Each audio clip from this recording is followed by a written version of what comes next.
kang setya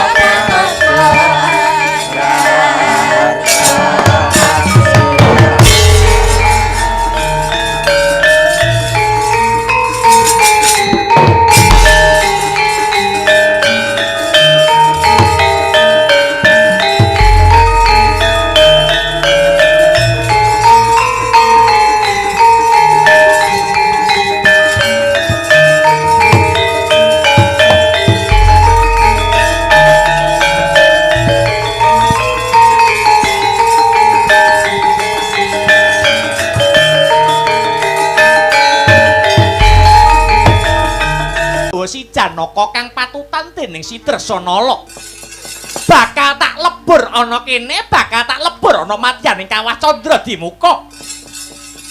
Krana bayi iki yen ora tak pateni, besok dewasane bakal bebayani tumrap si Dewasrani. Jabang bayi kang tanpa dosa, jabang bayi kang tanpa luput. Slendra sing dadi rasaning Bathari Durga tak lebur ana Kawah Candradimuka, klakon ajur mumur dadi awu kowe jabang bayi.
Sabantuk mahyun ing alah Gyada milah mangolah ilmu bangkit bangkit mikat ora mangukut wong kukutaning jiwa anggo yen mangkono patut sinebut wong sepulire sepuh sepiha wawas ora ning atunggil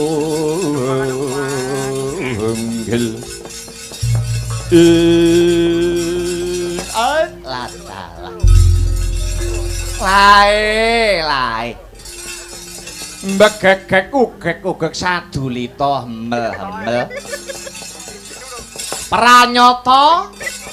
pranyata Gusti Maha adil marang umate jabang kang isih abang sing durung kalepetan ning dedosan lah kok wis dijemplungke ana geni murup tujune ana Semar ya aku bakal ndedonga marang Gusti Kang Mahanasa supaya geni Candradimuka iki ora mateni marang jabang bayi nanging malah dadi sumber kekuatanmu.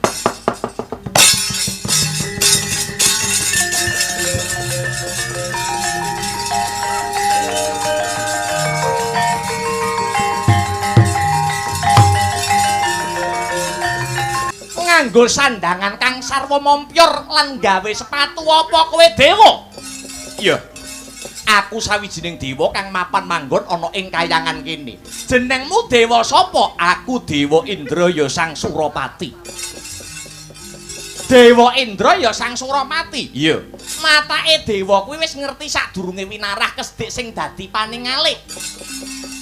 Merga dewa kuwi cinaket karo Gusti kang murbeng dumadi. Karepmu takon perkara kuwi, aku bakal nyuwun katerangan kang gumathok marang para dewa. Merga dina iki Bambang Wisanggeni lagi nemu pepeteng, merga dina iki Bambang Wisanggeni lagi nemu reribet. Pepeteng apa sing bakal kok jaluki pepadang, reruwet apa sing bakal kok jaluki udar marang para Jawata kang mapan ana kayangan Suralaya kene. Yen pancen kowe dewa wis ngerti sadurunge winarah, mara gage. Mara gage aku takon sapa bapakku, sapa ibuku. Lho. Ngerti wae nembe iki tepung karo Bambang Wisanggeni wae nembe iki. Aku ora ngerti bapakmu sapa, ibumu sapa, dadak takon karo dewa. Lho, dewa kuwi waskita. Dewa kuwi ngerti sadurunge winarah. Ning aku nembe tepung karo kowe ing ripalungguhan iki ora sakakean gunem sing tanpa guna. Ngerti bapakku apa ora? Aku ora ngerti. Ngerti ibuku apa ora? Aku ora ngerti. Jotos Mudyar kowe.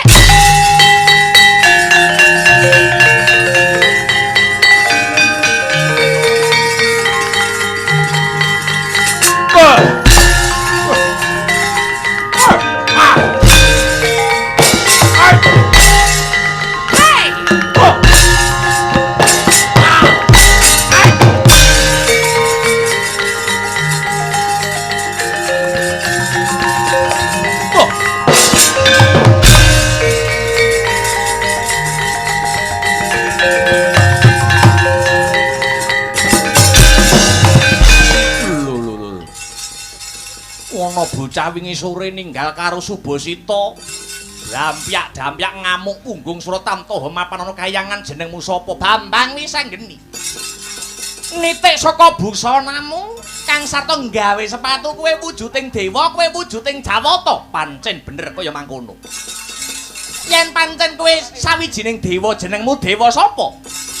Aku ngguri saka kayangan Swarga Dahana. Jejulukku Dewa Brahma, Bathara Brahma sing dadi aranku. Bathara Brahma? Iya. Petrek-petrek munggah kayangan ana parigawe apa? Aku bakal nyuwun katerangan.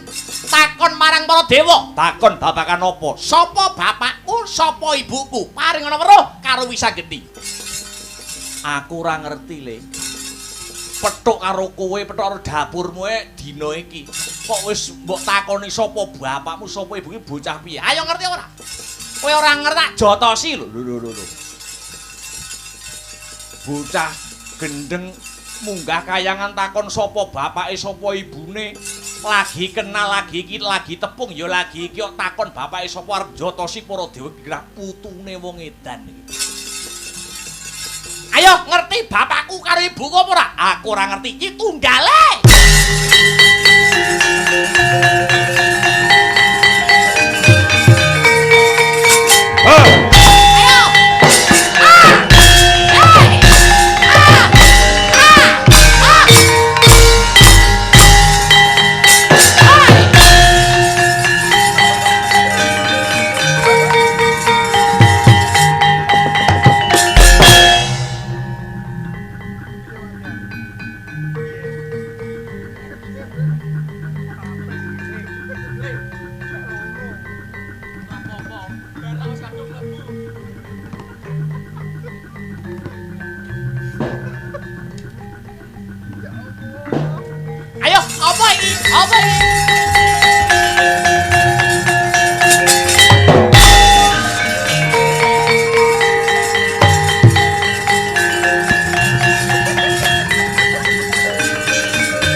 Kegrobyok.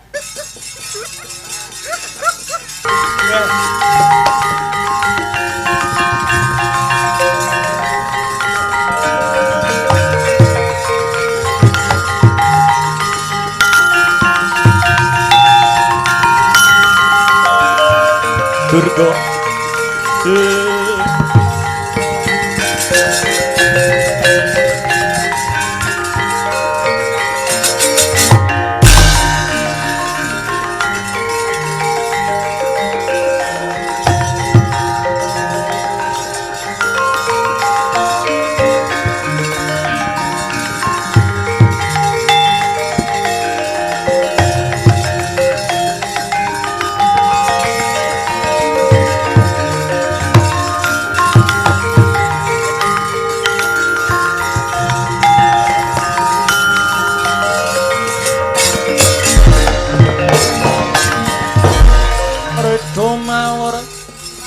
Mangawawur-wurahan Dengarane ngajurit gong maguru gongso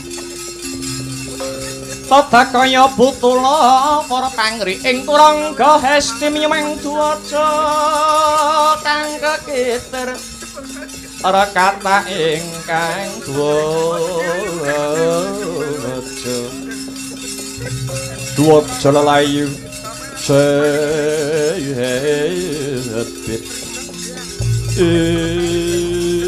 Iyo jagat iyo diwa iyo Bathara Durga Pramani Batu wonten dawuh yang adi Ibu Kulun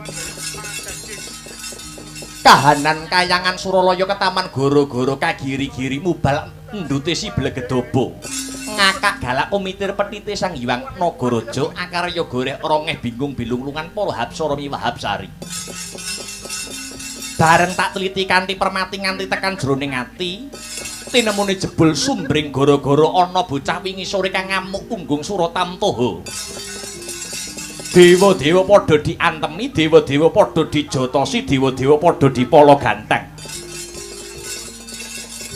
miturut gagasane Bathara Guru iki mesti bocah wingi sore kang ngamuk unggung iki mesti ana sambung rapete ana gandeng cenenge kelawan pegate utawa pisahe si Janaka kelawan si Dresanala. Lajeng kados pundi? Aku mau wis matur ana ngarep. Kalamun ana ora trimane, kalamun ana bobol barot ing perkara sing ora narimakake pegate si Janaka kelawan si Dresanala. Kowe Bathari Durga ya Bathari Pramani kang kudu tanggung jawab awit kewajiban ulun. Amung merintah Brahma supaya megat katresnane Janaka kang sarta Dresanala dene ana muganing lelakon kaya kang kedadian ripalungguhan iki kowe sak wadya balamu dandang mangure kang kudu jumangkah kang sarta mrembyah pramoni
Oh.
Tanggul gumrekut ngembak watang ora basa mungsuh pangkep cocok antaran bau sayekti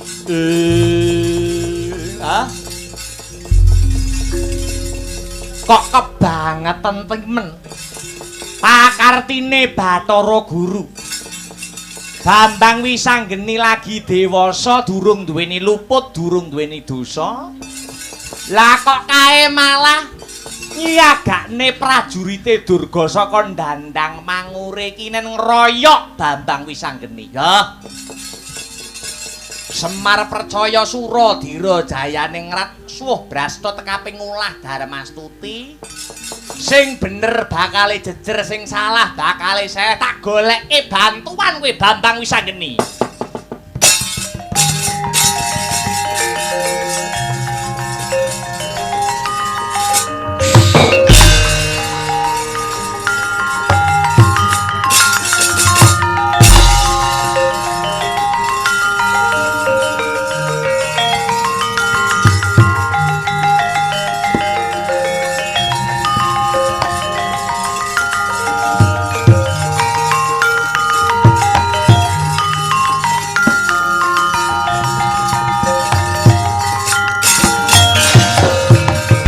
Anggot dalem gayuh kekono marang risang Rama Daya Patyana yaksa gung cangkama namane wela katak sini jejagi sroning mare oh badha kolam tanpa minmo drojalatri mila gugu saben ari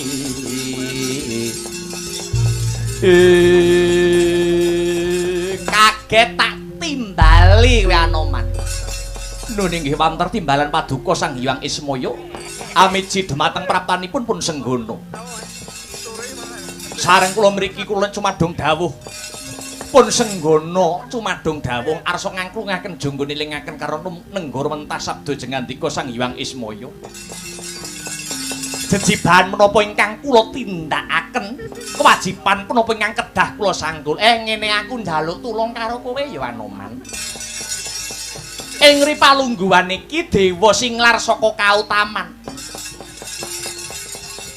singlare para dewa awit bendaraku ya kuwi Raden Arjuna Satria Madukara dipisahke katresnane karo bojone Sidresanala sing misahke ora ana liya kejaba pangwasa tunggal Kahyangan Suralaya ya kuwi si Bathara Guru awit apa awit Bathara Guru ngeboti bojone karo anake ya kuwi Betari Durga kang sarta si Dewa Srani kuwi dalah Raden Janaka pegat katresnan kaliyan Dewi Dresanala pancen bener kaya mangkono lajeng anake Dewi Dresanala wis gedhe tak jenengke Bambang Wisanggeni lah kok dewa isih kurang trima anake bendaraku Raden Janaka si Wisanggeni arep dikeroyok arep dipateni karo prajurite Durga saka Dandang Manguri mula kowe melu-melu aja mangkah kowe melu-melu aku mrembyahe wangono Bambang Wisanggeni kae wiwit lair wis ora ditunggoni karo bapakne. Lah kok bareng gedhe sithik arep dipateni melu aja mangka singkirna wadya balane Betari Durga saka Dandang Mangure. Kula nyuwun pamit duga ginawa. Ati-ati aja nganti kerit pangestuku brojok kowe banyu sedudha Anoman. Anoman malungkat sampun prapteng titing Nagasari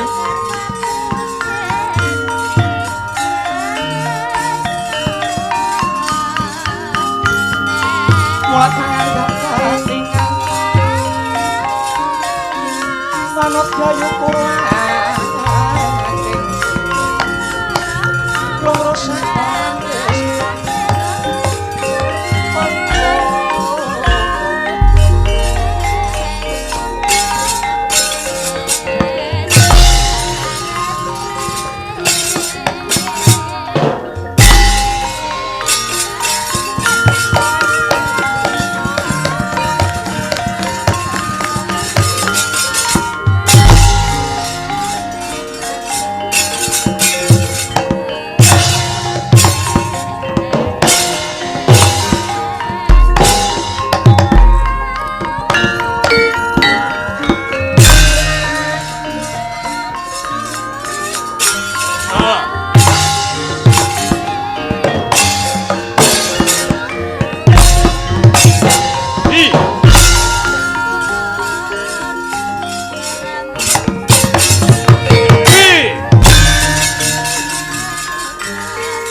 si panungkul paten ana panunggul apa dosane dosa ngungkuli sasama aja dindak kualet Allah iya bener kandhamu lali sumber ketikasa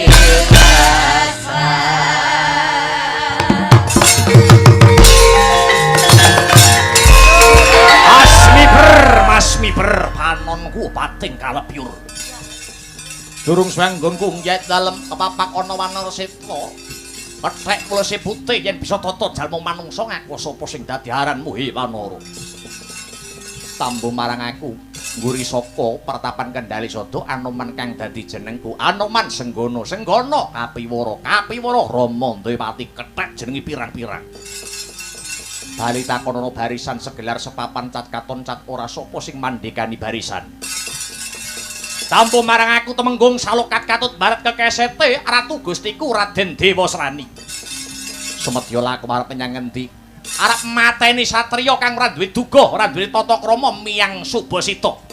Kang wani ngamuk punggung Suratamtaha mapan ana kayangan Suralaya dewa-dewa padha dipolok gantang. Anggepe apa? Ora sang golek sing ora ana Anoman kang dadi musuhmu. Pernah apa karo Bambang Wisanggeni? Dudu sanak, dudu kadang yen mati melu kelangan. Babu arep ngopo? Gedhemu cilik dur mundhek kupat kapitu buntute ula tapeng kejero manuk branjangan cengkang kandeling kulit jemengkling suduan. Yen pancen kuwi pendhita sekti tanpa aji teguh, tanpa meguru, wateken aji Japa Wantram. Wateken aji Japa Wantram mangsa biata melesati kamu takon tusa kowe.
Hambruk tan.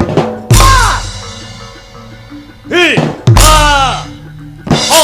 Ahut tarik. Hi. Ho. Putar.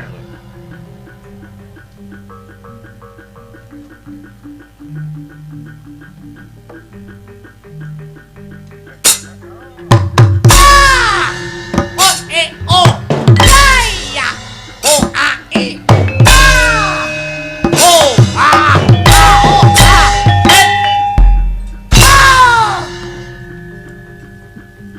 Biasa. O a a.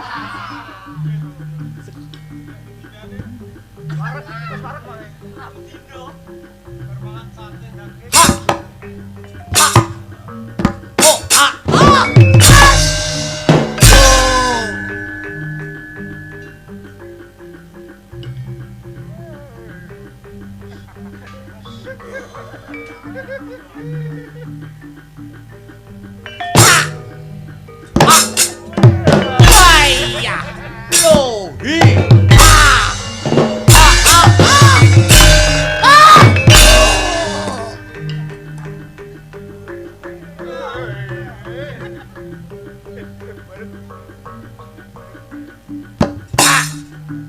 O. O.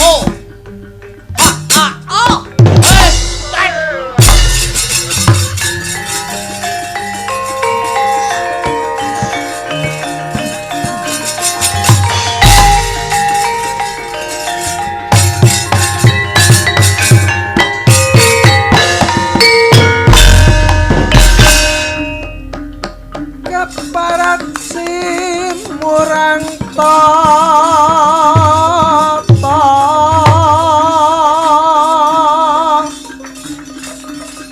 wanita ndeng kelawan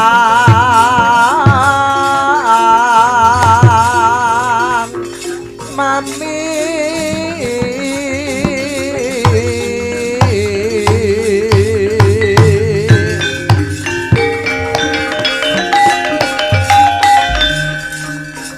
iki satriya lis nuwe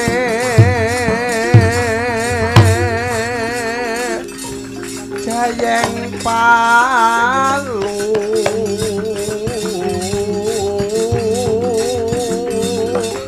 gonsa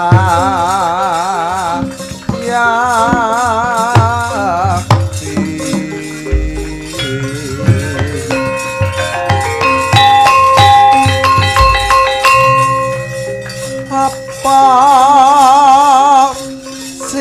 siratan ajre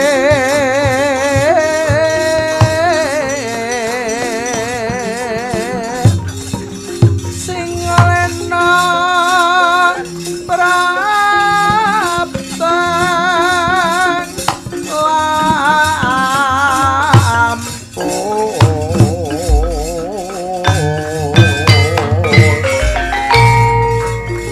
katokna budinira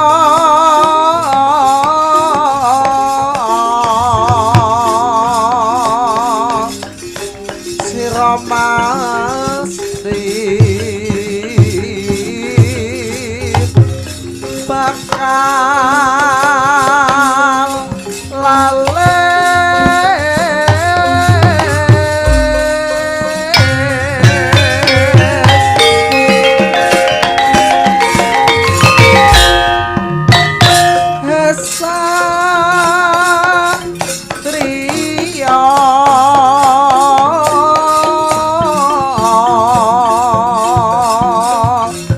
amju abar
mawut sangga trajang ing dahon wadya sangket keprabon prangkang obro markata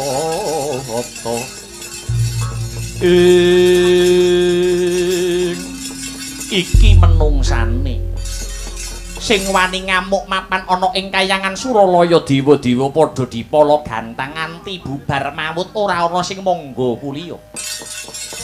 Iki sapa nek menungso nek tangane papat? Aku pangwasa tunggal kayangan Suralaya Bathara Guru kang dadi jejulukku ya Manikmaya. Kowe ratuning para dewa, pancen bener aku Bambang Wisanggeni. Kowe tetungguling para dewa mestine tinimbang dewa liyane kowe luwih waskita, tinimbang dewa liyane kowe mesti luwih pinter. Mara coba dudono sapa bapakku, sapa ibuku. Aku ora ngerti. Yen ora ngerti apa kelakon?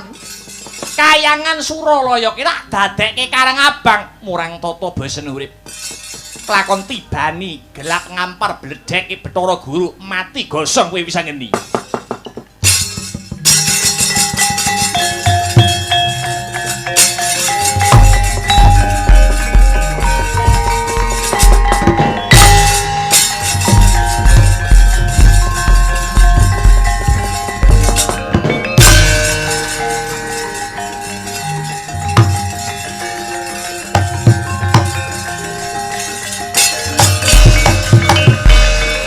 Ora bisa mubah, ora bisa musik mati gosong mati ngadeg kowe wis anggeni. Aku wis urip.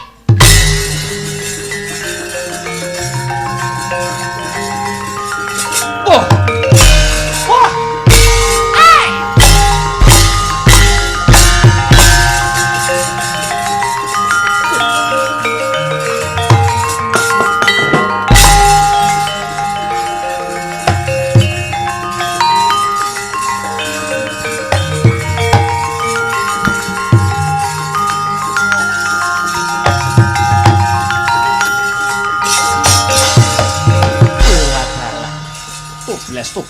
Toblas. Katone bocah kae lagi winong wong ing dewa cinaket karo dewane ketitik. Ndak tibani gelap ngampar ora ginawe rasa. Iki mengko ora-orane kayangan mesti bakal dadi segara geni Kiai Semar. Aku njaluk senjata pitulunganmu. Lamun ora ana Kiai Semar, ndak kira kahanan Suralaya bakal saya ngombro-ombro. Aku njaluk senjata pitulunganmu Kiai Semar.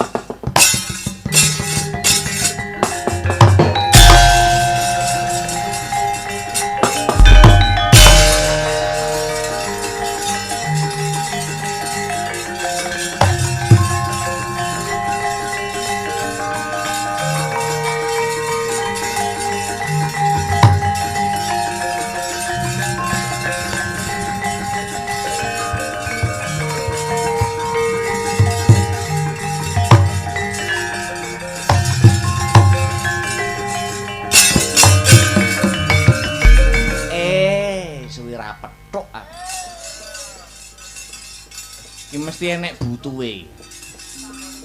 Angger mara kok pas butuh. Apa sing kudu tak bantu, Guru? Yai Semar aku njaluk senjata pitulungan aku njaluk tombak kenceng. Dina iki kayangan Suralaya lagi ketaman gara-gara kagiri-giri kadaya saka. Ana bocah wingi sore sing ngaku jenenge Bambang Wisanggeni takon sapa bapake sapa ibune. Dewa-dewa ora ana sing mangga puliya Kiai aku tulung ana kayangan Suralaya ayo mono. Kalamun Kiai Semar sing ora kumrembyah ing tangan tak kira kayangan Suralaya iki mesti bakal lebur tanpa dadi aja sithik-sithik njaluk bantuan ngilo karo gitokmu Guru.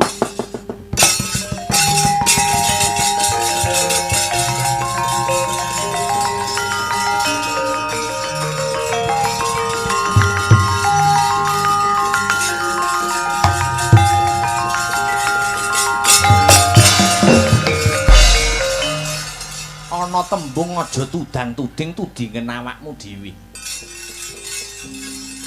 Iki salah ora salahi sapa-sapa ning ngemungake salahmu dhewe sing dadi panguwasa tunggal Kahyangan Suralaya kamangka kowe kuwi ratu ning para dewa.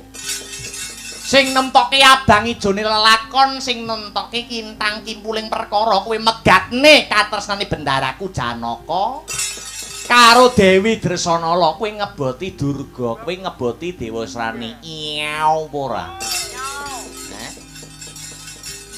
Kowe iki pimpinan lho, kowe iki pimpinan, kowe iki pemimpin. Angger karo Durga kowe kembene rada mlotrok ngono. Kathoke rada methet wis kuwur sing dadi imanmu. Nemtokne sak karepmu dhewe, ayo kowe ngakoni salah ora? Kae sing ngamuk punggung kae ora narimake pegate si Janaka karo si Dresanala. Ayo. Kowe angger ora njabel sing dadi keputusanmu Semar ora gelem melu ngewangi. Ya Kyai, piye?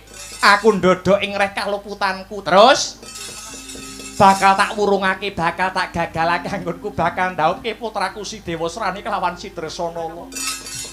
Bakal ya kuwi aku ora bakal megatne katresnane Janaka kelawan si Dresanala kuwi tenan. Ya tenan Kyai. Ya bocah kae tak atasane wis bali yo Kahyangan.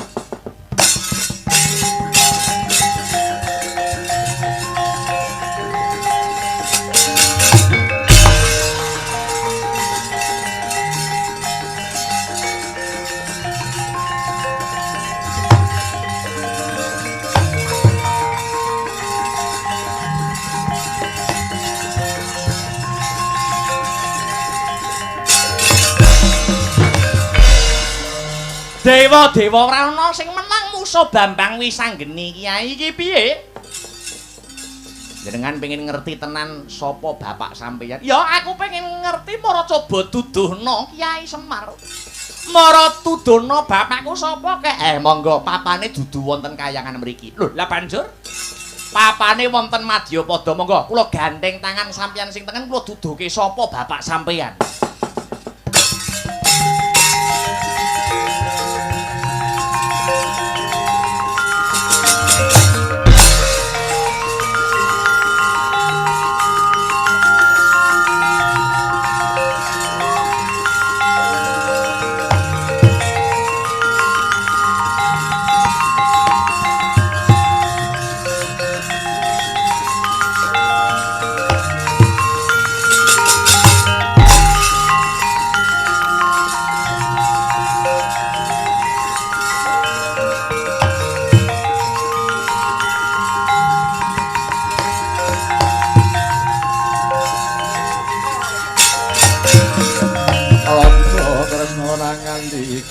Yai Prabu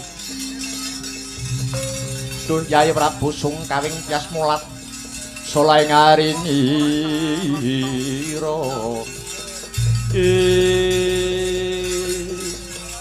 Yai Janaka kang mrepekipun kakang gawang-gawang tangis napa Dimas?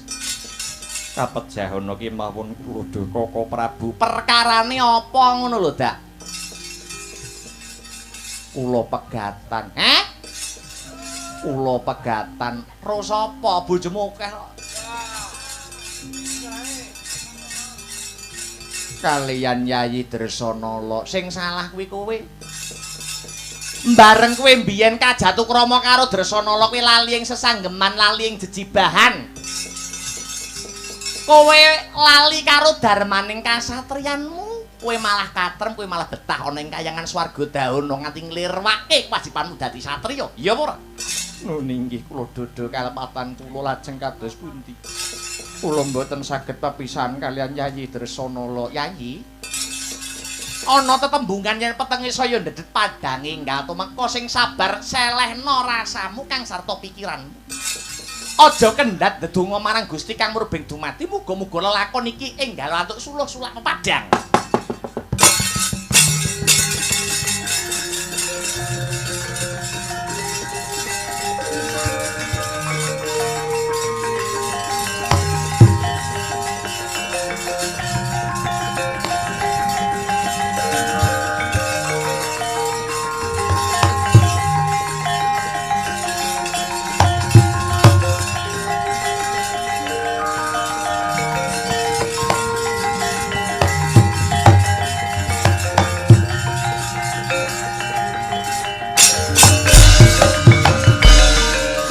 Semar kang wis timbul anggone ngangklang jagat mapak dibanding wiji sejati.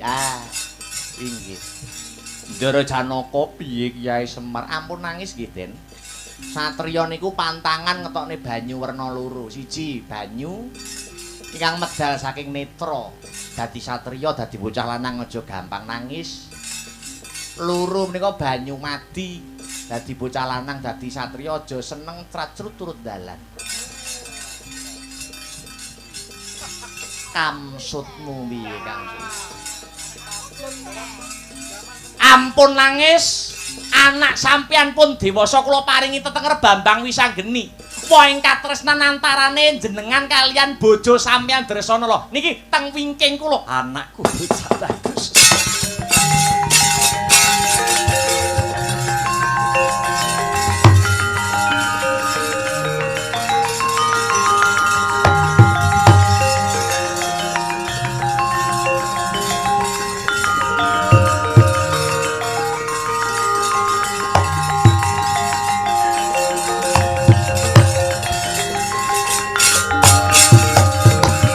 Baktiku katur ya Rama. Iya bocah bagus. Bambang Wisanggeni. Kowe wis dewasa nang. Pangestune wong tuwa ditampan. Iya wis tak tampa. Gawe bombonge rasa Kyai Semar. Banjur ana ngendi papan dununge bojoku Dresanala. Bathara Guru sampun gagalaken, sampun murungaken anggenipun nggadahi gegayuhan pengin ngrabekke anake karo si Dresanala. Pun ngrumangsani ngreh kaluputan mang slametke bojo sampeyan selak nggo bancaan karo si Dewa Srani. Wisanggeni. Iki kabeh mergo saka luputku mergo duk rumuhun nalika bapakmu iki rabi karo ibumu pun Rama lirwa ing resesanggeman pun bapa janji kalamun besok Wisanggeni dewasa duweni pamutah kaya apa wae bakal tak turuti. Mangkono Rama. Aku melu nyekseni ya Janaka. Nuwun inggih. Tak slametke dhisik Kyai Semar, tak slametke garwane.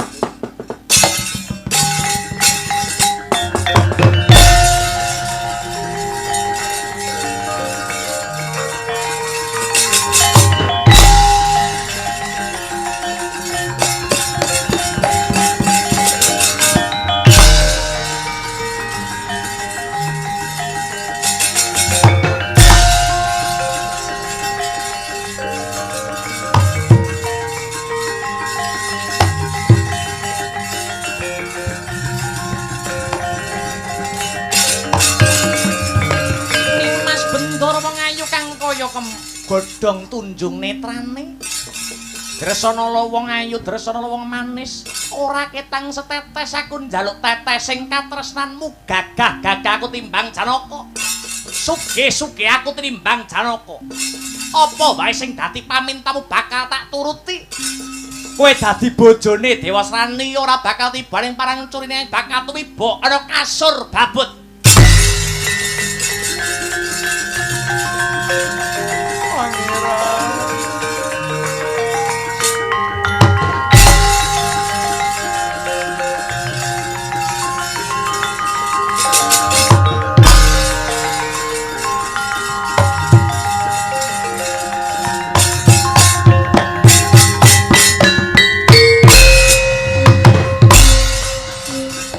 Pancabaya nanggih tiyang kekalih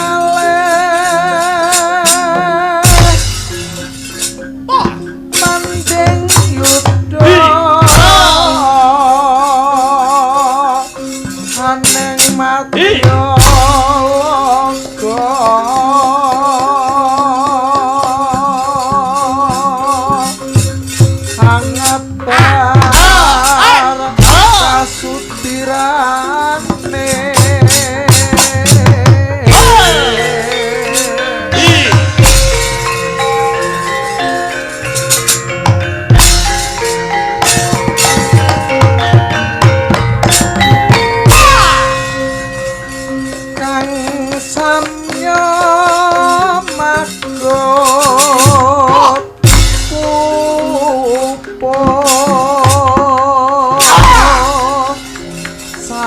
liya pantang tuhu sakti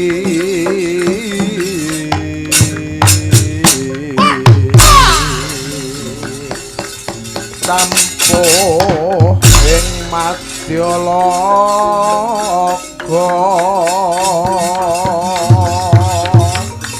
tan ana kang unggul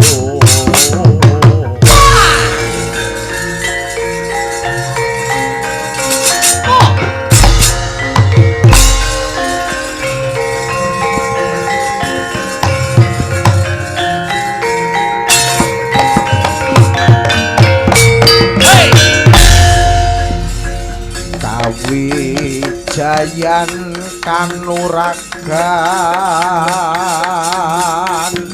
kasanti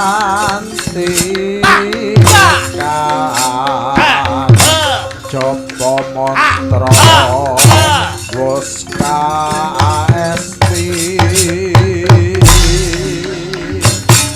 prawira jayeng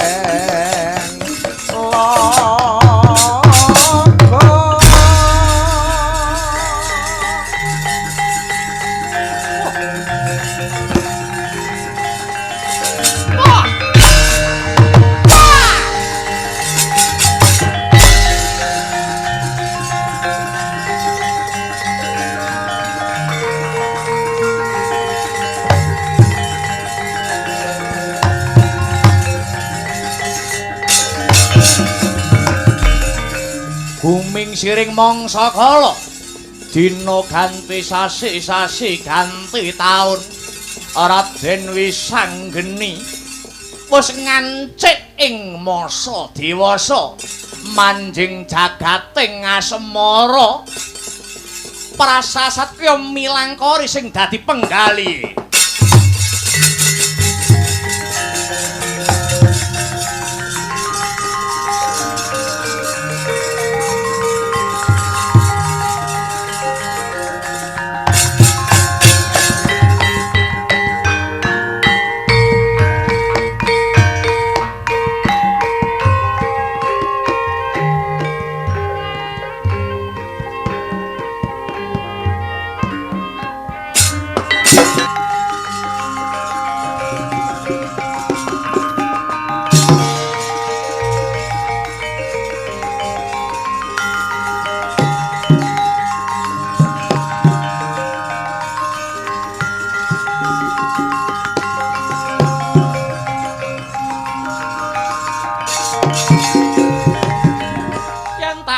sedina kaya setahun kana rene kaya bangkino rena bangki tapi satu ambong kaca pikir kesiramu kebayanganmu kata netra sepulang iku mong rasa kangenku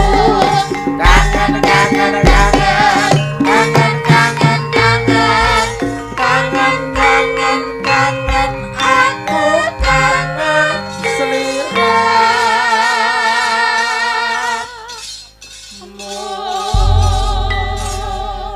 kula waspatakaken menika kados Kakang Mbok Banowati Dimas Janaka kapara nyata piye sing dadi kabarmu ya Di inggih wilujeng niskala mboten wonten sambi kala menapa kemawon syukur bage sewu Nyai ora kok ateges pun Kakang bakal ganggu gawe nemoni Siadi ana kene nanging ana babakan wigati kang bakal rinumpaka magepokan kelawan panangise ponakanmu ya kuwi si Lesmana Mandra Kumara kang dina sak mengko lagi gandrung kayungyun edan kepayang kelawan kembang pertapan Cemara Gading sing awawangi endang jayeng resmi mongko wis ndak titeni Dimas kalamun sing tumandang para Kurawa mesti gagar wiker mbabar wirang mula pun Kakang nemoni Siadi mung bakal njaluk senjata pitulung aku pasrah bongkokan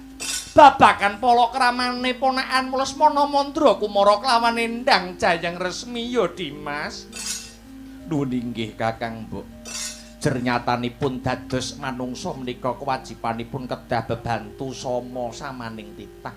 Mboten langkung kula namung mangestokaken dawuh paduka Kakang Mbok Banowati. Duh matur nuwun ya Dimas.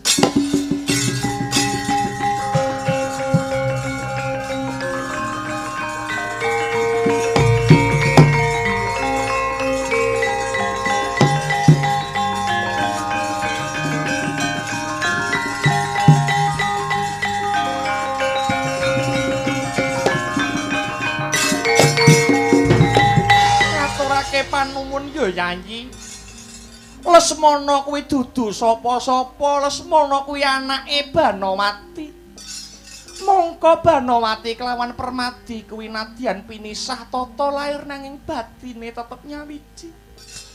Tresnane Banowati wiwit biyen nganti ripalungguhan iki ora owah ora suda nanging malah sangsaya ngombro-ombro. Tresnane Banowati disekseni bumi kang sarta langit. Apa kowe ora eling rikala jaman 10 taun kepungkur? Bandaku sing paling larang sing renggut kowe. Nuwun inggih. Kula sing ati-ati ya Dimas, aku pasrah bongkokan babakan rabine Lesmana Mandra Kumara Janaka ingkang badhe tanggel jawab. Sikra kang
Kula menika Nalendra muda saking Pringgondani dene jejuluk kula Prabu Anom Harya Gatotkaca. Dalah. Ingkang asma Prabu Anom Gatotkaca niku jeneng ngandika Raden? Inggih, lakar kasinggihan Panembahan. Kalilan cumadong dawuh lajeng wonten wigatos menapa awit rawuh paduka adamel gagap gugup kang sarta garagapan raos ing manah kula. Waleh-waleh menapa Panembahan. Magepokan kalian pamutahipun adi kula ing kahyangan swarga dahana nenggih Yayi Bambang Wisanggeni ingkang sakmangke nedeng kesandung rasa wuyung kalian kembang pertapan Cemara Gading nenggih Endang Jayeng Resmi.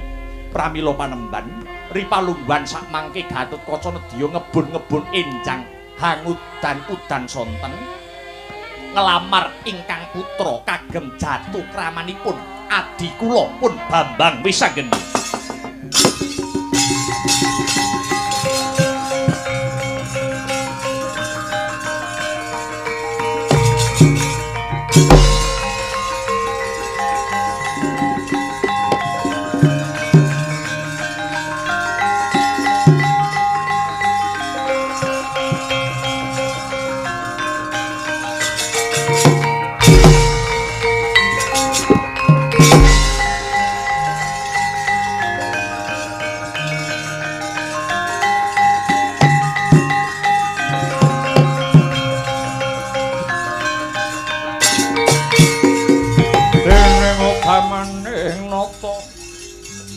Berbudi bawa laksana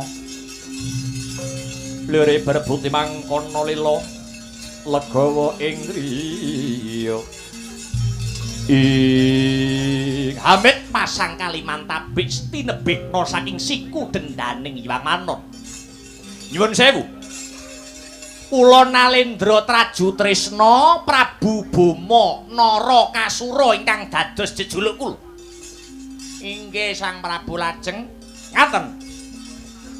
Bot-botipun nuruti dhateng osi ing manah kula dereng jangkep sengseming rasa kamulyaning batin menawi dereng saged sesandingan kalian mutiaraning gesang kula. Mutiara wau tanasanes nuwun inggih keng putra pun Endang Jayeng Resmi badhe kula jatuh krama lan kula boyong wonten negari kula Traju Trisna. Pripun? Kinten-kinten dipun tampa menapa dipun tampik katresnanipun Ratu Traju Trisna kula pun Boma Narakasura. Nyuwun sewu. Menawi paduka Panembahan Begawan Jayeng sabda nampik panglamar kula sedugel dina pertapan Cemara Gading mriki saged rata padha bumi. Jayeng Resmi iki piye?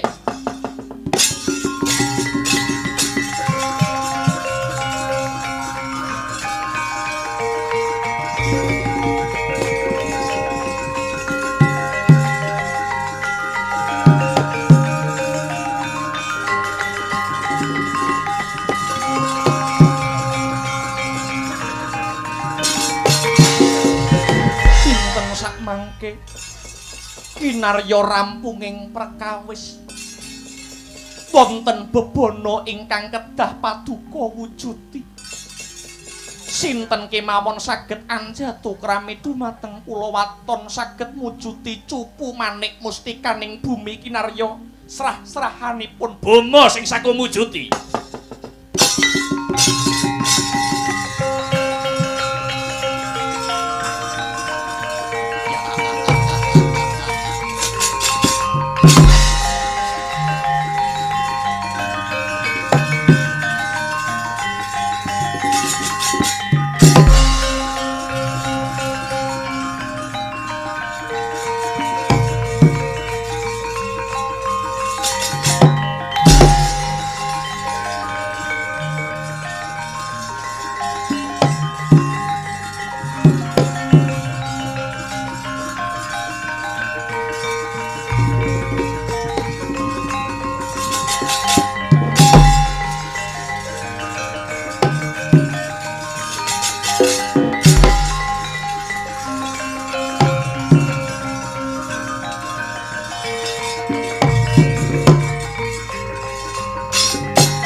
Wisanggeni Kakang Gatut.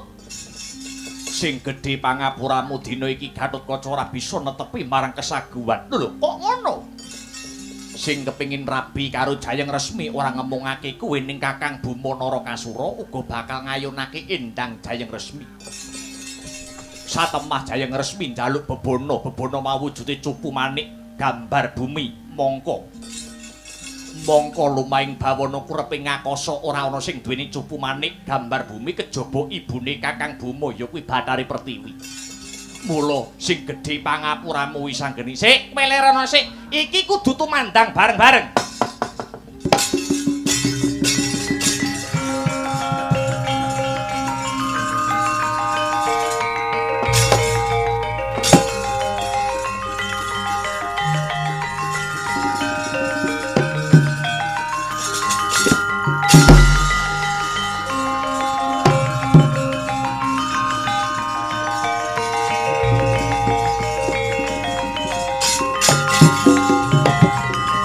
Gedruk bumi meratelake wis anggeni butuh bantuane Antarja. Ana apa wis anggeni?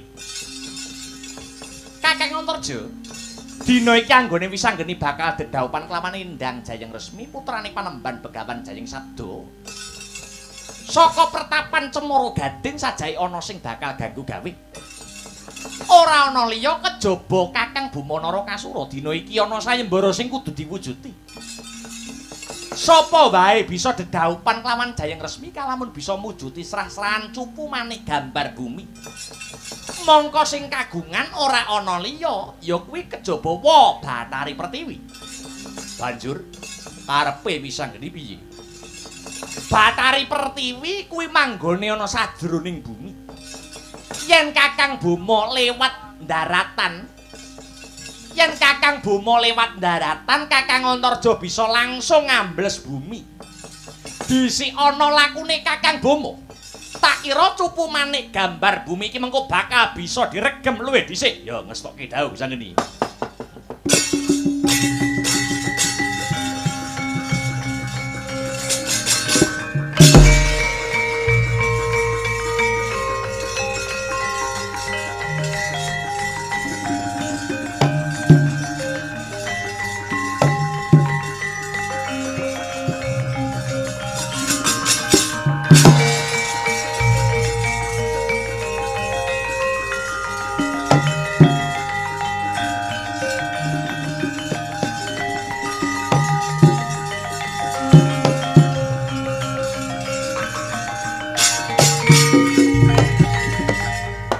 Rahina sumubang yuwang aruna kadinetraning anggorapo sabdaning gokila ringkani Goro kaketer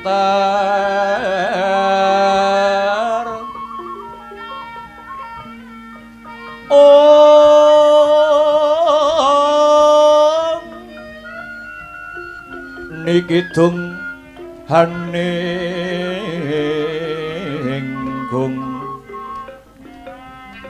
lir wuwu sing binibanca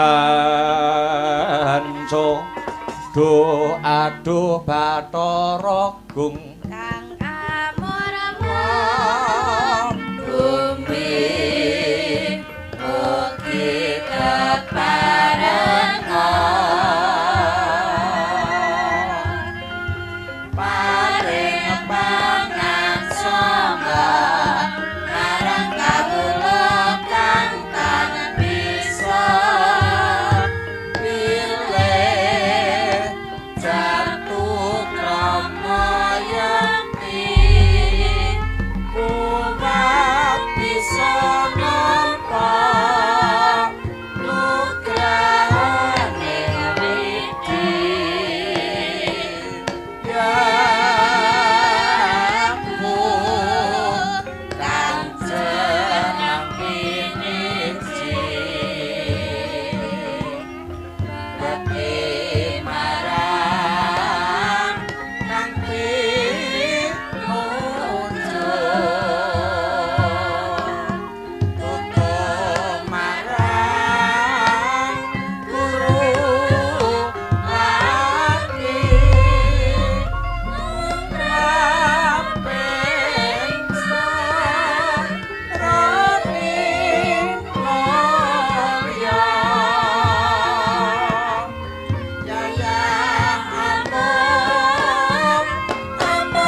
Janur gunung kadi ngaren Antarja Praptana kayangan Eka Pratolana wigati apa kula?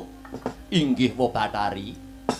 Bot-botipun anggen kula uyung-uyung anyeng kuyung sedyanipun kadang kula ing swarga dahana nenggih wisanggeni.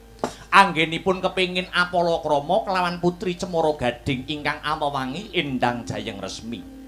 Namung kemawon Wa Bathari, Jayeng Resmi purun kajatukrama kaliyan wisanggeni menawi Yayi Wisanggeni sagah pujuti serah-serahan ingkang awujud cupu manik gambar bumi. Monggo priyayi sak jagat ingkang kagungan cupu manik gambar bumi menika namung paduka Wa Bathari Pratiwi. Mila sowan kula dhateng kayangan Eka Pratala namung badhe nyuwun ampilan wujudipun cupu manik gambar bumi kala wau. Antarjaya mesti wae pun wau uga bakal mangestoni si Wisanggeni anggone wis ketemu kelawan jodhone. Rada maju sing dadi lungguhmu tampanana wujude cupu manik gambar bumi iki lan tuminggal baliya sak dadi pangantu-antune si Wisanggeni ngaturaken panuwun Wa Bathari.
Warahan dena becik besok amendemo baris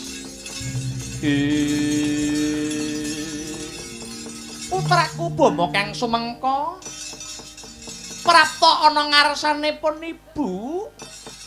Ibu kalilan matur ingkang kula incer lan tansah gumana musik wonten manah kula. Nenggih Endang Jayeng Resmi punika cetha menawi jodho kula. Krana Jayeng Resmi anggadhahi pamutah nyuwun cupu manik mustikaning bumi.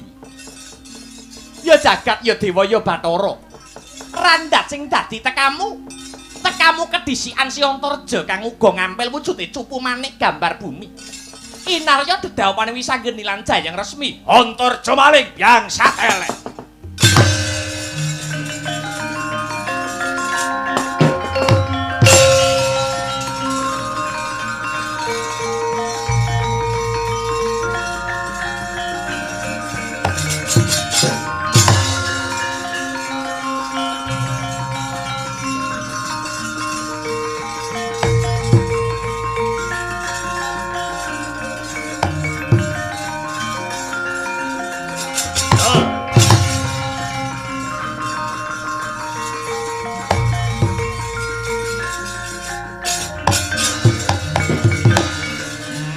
Ora enak iwake potet ora kaya Antarja. Cupu manik gambar bumi kagungan ibuku balekno wulungno marang anake lanang Tampanana iki.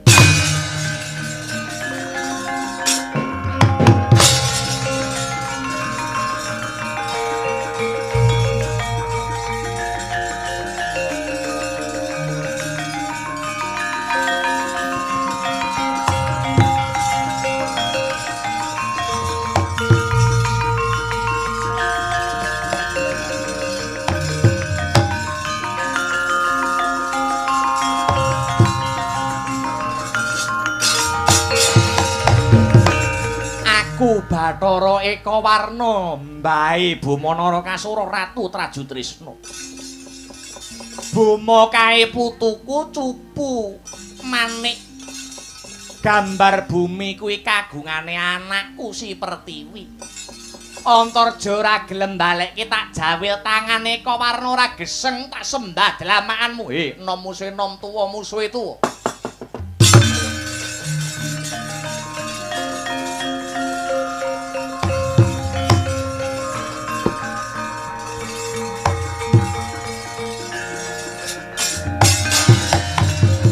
Yayi Antaboga Kakang Eka Warna.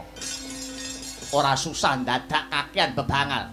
Kowe arep njawil dadane putu Kontorjo. Ayo putu musuh putu simbah musuh simbah. Wah, ngejak pirang delok ladeni kowe.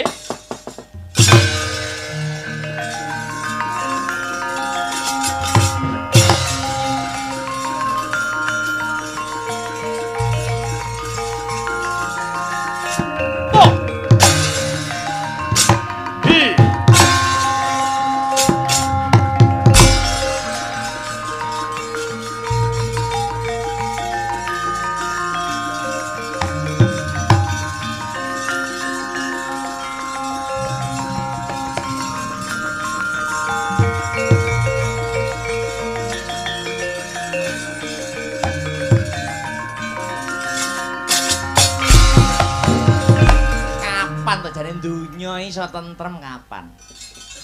Kene disirep genti kono ana goncangan, kono dirampungke, kene geger maneh. Oh, carane kaya ngene. Kami tuane para dewa sing kalang kabut. Eka Warna Antaboga. Padha-padha dewa ning do ra kenek nggo patuladan. Kowe do ora iso leren apa kelakon nampa bebentune dewa. Ayo, madhep.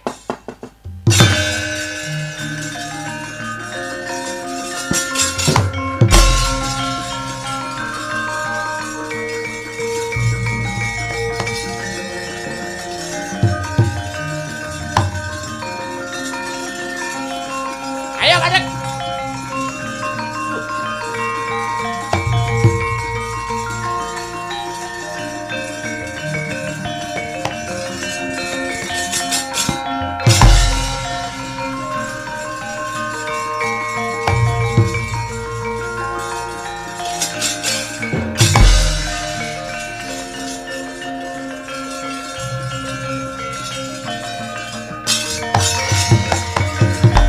Kowe iki dewa-dewa sing do ora urus. Kowe kuwi diblanja karo para kawula kok kaya ngono sing dadi tingkah lakumu. Apa ya pantes kawulamu do kok suguhi bengkerengan sing kaya ngono kuwi. Nyuwun sewu Bu Kulun. Antarja wanuh-wani kirang duga wanyidra wontenipun cupu manik gambar bumi. Kamangka cupu manik gambar bumi menika ingkang darbeni anak kula pun Pertiwi. Kula namung badhe nyuwun wangsul hak kula Bu Kulun. Antaboga, apa pancen bener sing dikandhake karo Eka Warna margake? Mangsulana. Sumela watur Bu Kulun. Sak mangertosan kula, putu kula Antarja mboten kok nyolong nanging nyuwun ampilan. Lan Bathari Pertiwi sampun maringaken kawijil ingkang dados pangandikanipun.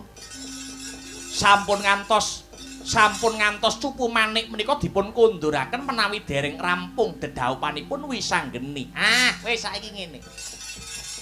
Dewa iki nggone wong Mas kita. Kabeh iki ning kayangan iso ditropong merga ning kayangan kuwi ana CCTV-ne. Kabeh iki wis ngerti yen to sejatine Antarja kuwi ora luput, Antarja ora kleru merga Antarja ki mung nyilih lan Pertiwi ya maringake ora kena dikondurake sadurunge wisanggeni rampung lair rabi. Wis saiki sing ora trima sapa? Sing ora trima sisan gawe sidang ana kayangan mengko sing kebukti salah dilebokke ana kawah Candra Dimuka. Ayo bomo leren mundur.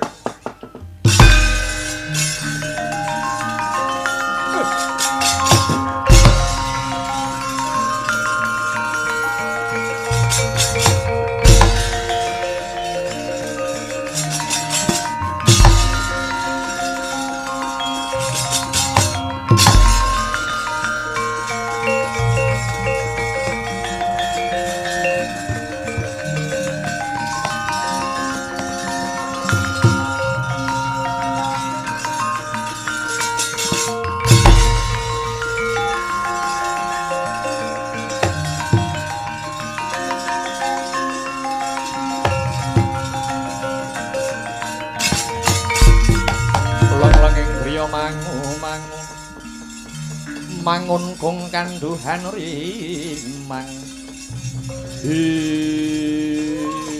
Antarja iki nuninggih Kanjeng Paman kowe bubar saka ngendi Trenggosan sing dadi napasmu, daleweran sing dadi keringetmu. Kula bibar ngampil wujuding cupu manik gambar bumi kanggo apa? Kanggem serah-serahan mantenipun Kang Putra pun Wisanggeni. Ingkang badhe dhaup kalian putri Cemara Gading, putranipun Begawan Jayeng Sabda ingkang awewangi Endang Jayeng Resmi. Wisanggeni kuwi anake sapa? Wisanggeni mriku putra paduka paman. Sing duweni hak wewenang ngrabekke nyang anak. Kuwi niki paduka paman Arjuna, gawa rene cupu manik gambar bumi.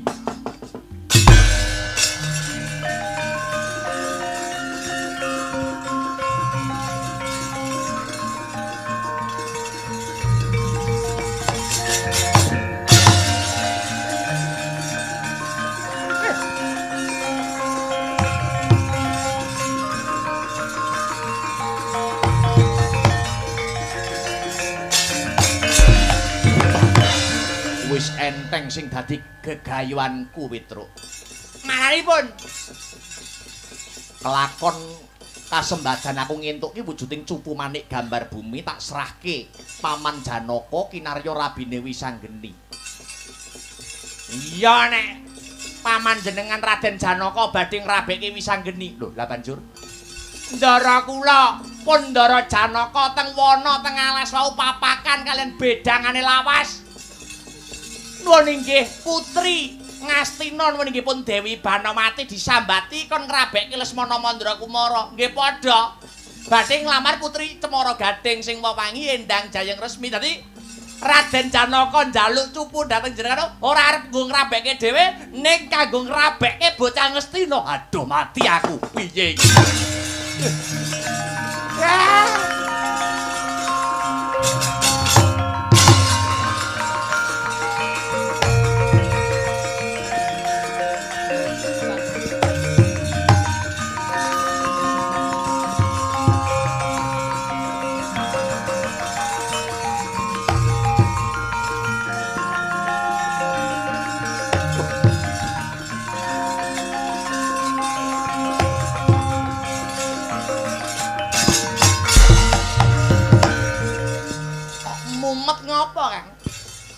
Aku wis ngentukke cupu manik gambar bumi. Lah banjur dijaluk ramamu. Heeh.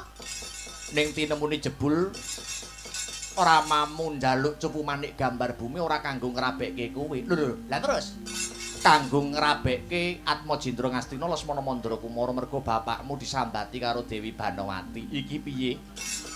Aku njaluk ngapura ora bisa minangkani sing dadi pamrentahmu ya Le. Wis ora sang ngresula. Lelakon ki adile mung dilakoni, panandhang kuwi adile mung disandhang. Sing baku kewajibane Kakang Antarja wis rampung ya kuwi njaluk wujude cupu manik gambar bumi ana ing Batari Pertiwi. Perkara Kanjeng Ramaku, Kanjeng Rama Janaka kareben Wisanggeni sing ngrampungi lelakon iki.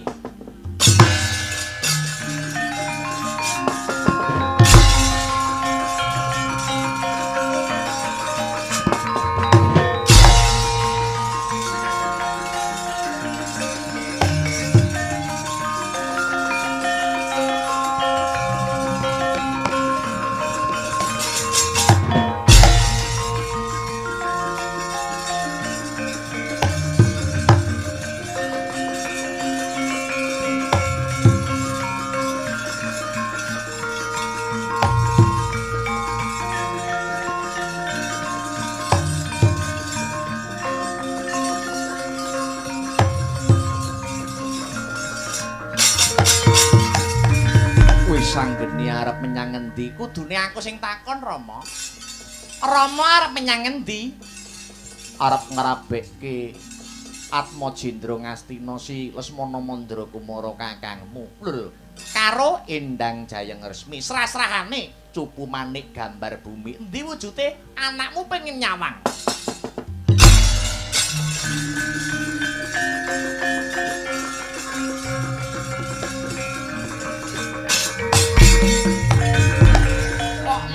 Bingung dhewe.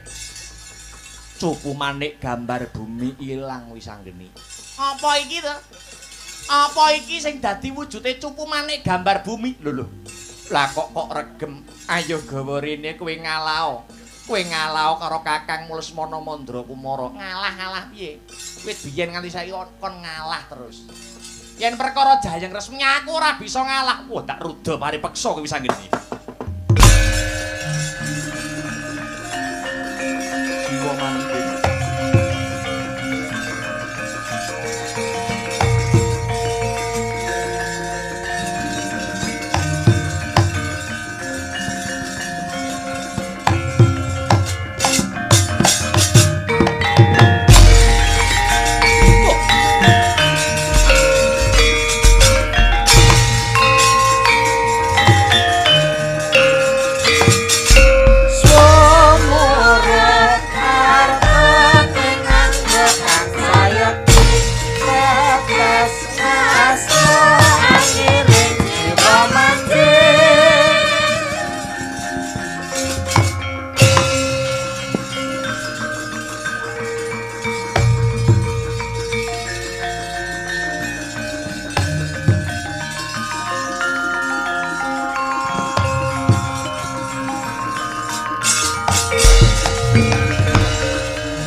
Janaka ragane mancep separo ana ing bumi.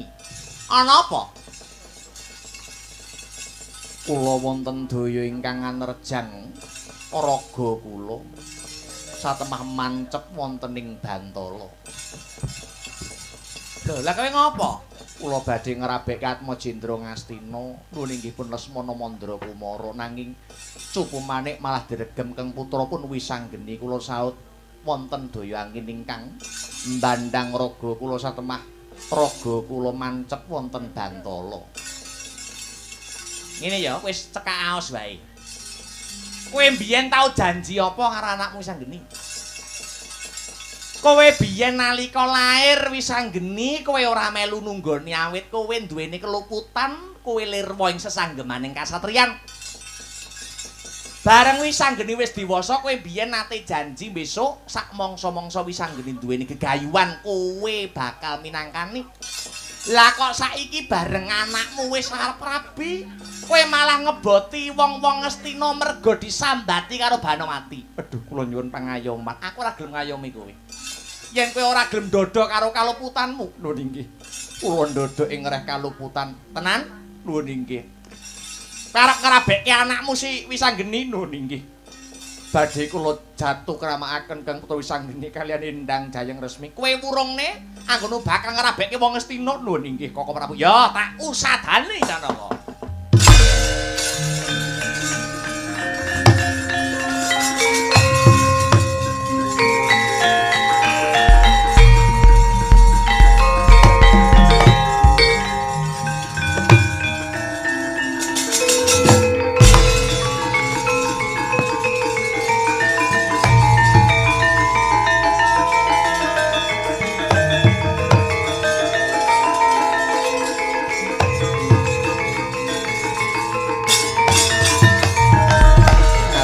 Agenging panuwun dumateng Koko Prabu ingkang sampun paring usada dhateng keng rayi panengah Pandhawa ya. Tegese Wisanggeni wis antuk wahyuning judu para enggal. Enggal tumuju ning pertapan Cemara Gading rabekna si Wisanggeni. Ing tata lair Wisanggeni rabi karo panudya saka Cemara Gading nanging sejatine rabine Wisanggeni kang nggawa wahyuning judu kae bisa anyrambahi katentreman satemah bisa nggawa guyub rukuning para kawula ing negara Ngindrapara Hasta Janaka. Srabagiya amanungkung lumrah guyub melakoni ramparan sak katon sigra sinajaan Rama Srabagiya amanungkung lumrah guyub melakoni ramparan sak katon sigra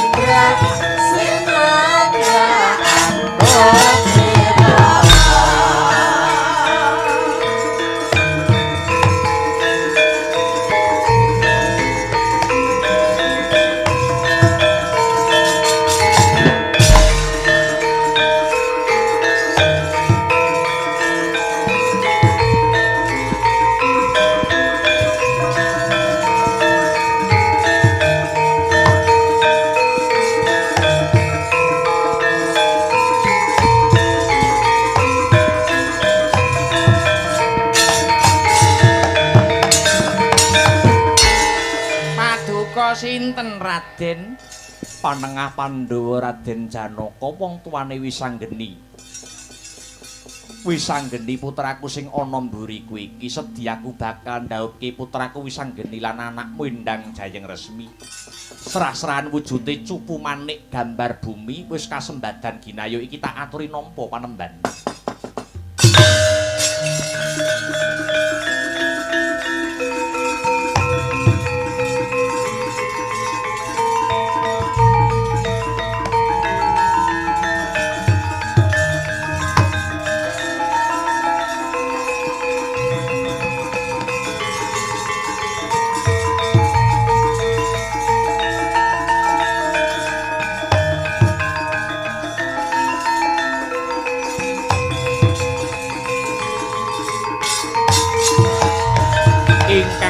Sampun udar ingkang peteng sampun padhang.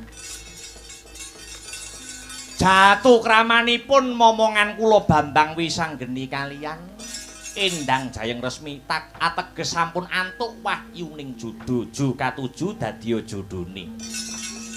Menawi kula nggelar kelir sajroning seratri wonten klenta-klentuning ngatur saha tumindak kula nyuwun agunging samudra pangaksami rahayu kang tinemu sembodo kang jinangka Basuki kang kaesti.